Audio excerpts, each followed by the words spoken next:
एक प्रेरणादायक कहानी। एक बूढ़ा आदमी जो अपने बुढ़ापे में अपने बेटी और बेटों के द्वारा ठुकराए जाने पर अपने लिए 2 वक्त की रोटी तक जुटाने में कठिनाई महसूस करता है। फिर भी वह हिम्मत करके होलसेल की दुकान से अपने पास पड़े चंद रुपयों की पेनें खरीदता है और बस स्टॉप पर जाकर एक जगह बैठकर उन्हें बेचने की कोशिश करता है। बूढ़ा दिन भर पेन बेचते बेचते थक जाता है, लेकिन उसकी ज्यादा पेन नहीं बिकती। फिर वह उसी जगह सो जाता है जिस जगह वह बैठकर पेनें बेच रहा था। बूढ़ा जहां सोया था वहीं पर अपना पेन का कटोरा भी रखा होता है। बूढ़े को ऐसी अवस्था में सोते हुए देख आते जाते लोगों को उस पर दया आती है और वह उसके कटोरे में पैसा डालना शुरू कर देते हैं। जब बूढ़ा जागता है तो देखता है कि उसकी पेन एक भी नहीं कम हुई और उसके कटोरे में काफी सारे पैसा जमा है। वह समझ जाता है कि लोगों ने उसको भीख देना शुरू कर दिया है। अब बूढ़ा हर दिन उसी जगह पर आता है, थोड़ी देर बैठता है और वहां लेट जाता है, और इस तरह से उसे हर दिन ढेर सारे पैसे भील के तौर पर मिलने लगते हैं। कई दिन बीतने के बाद जब बूढ़ा उसी जगह अपने उसी कटोरे में पेन रखकर बिना कुछ बोले बैठा होता है, तब एक यंग बिजनेसमैन उसको देखकर उसके कटोरे में 50 रुपए डालता है और अपने बस में बैठ जाता है।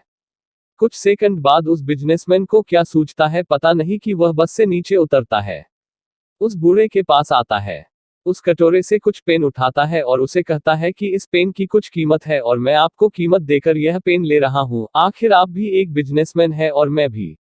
इतना कहकर वह फिर से अपने बस में बैठ जाता है और बस वहां से चली जाती है। उस यंग बिजनेसमैन की बातें जैसे बूढ़े के दिल में उतर जाती है।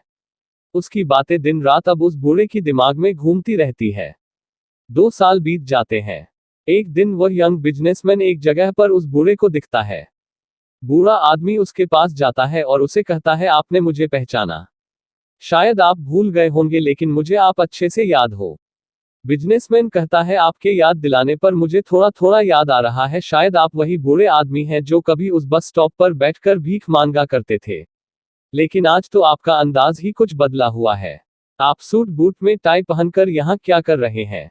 बूढ़ा आदमी उस यंग बिजनेसमैन को धन्यवाद देते हुए कहता है कि आप नहीं जानते आपने उसे एक मुलाकात में मुझ पर कितना उपकार किया है। यंग बिजनेसमैन को कुछ समझ में नहीं आता, क्योंकि उसके हिसाब से उसने ऐसा कोई भी काम नहीं किया था जिसके लिए उसे धन्यवाद दिया जाए। बूढ़ा आगे बताते हुए कहता है, मैं आपको पूरी बात बताता हूँ। उस दिन जब आपने मुझ पर दया ना दिखाते हुए अपने पैसों के बदले मेरे कटोरे से पेन उठाई और जो शब्द आपने मुझसे कहे कि पेन की भी कीमत है और आपकी तरह मैं भी एक व्यापारी, इन शब्दों ने मेरे दिल दिमाग पर आंदोलन कर दिया। उस दिन से मैं सोचने लगा कि मैं यह क्या कर रहा हूँ। मैंने जिंदगी भर कड़ी मेहनत करके अपना और अपने परिवार का पेट पाला था, तो फिर मैं इस उम्र में कैसे हार मान सकता हूँ। मैं उस दिन तुरंत उठा, मैंने घूम घूम कर सारी पेन बेच दी और अगले दिन से मैंने पेन के साथ कॉपी और बुक्स भी बेचना शुरू कर दी। मैंने शुरू के 6 महीने काफी मेहनत की और अपने बेचने की चीजें बढ़ाता गया और सिर्फ 6 महीने में मैंने स्टेशनरी की दुकान डाल दी। मेरे अंदर जो मेहनत करने की लगन आपने पैदा की थी, उसकी वजह से मैं इतने पर ही नहीं रुका। मैं स्टेशनरी में भी काफी मेहनत करता था और मैंने कई सारी स्टेशनरियां खोल ली और आज मैं शहर का सबसे बड़ा स्टेशनरी का थोक व्यापारी हूँ।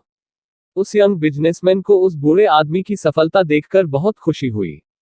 उसने बूढ़े आदमी को गले से लगा लिया और उसे कांग्रेचुलेशन कहा। दोस्तों, दुनिया क्या सोचती है इससे कुछ भी फर्क नहीं पड़ता है। फर्क पड़ता है आप अपने बारे में क्या सोचते हो। अगर आप अपने आप को कमजोर मानते हो, आप सोचते हो कि आप कमजोर हो, तो आप कमजोर हो जाते हो। अगर आप अपने आप को ताकतवर और सक्षम मानते हो, तो आपको सक्षम होने से, सफल होने से दुनिया की कोई भी ताकत नहीं रोक पाती है।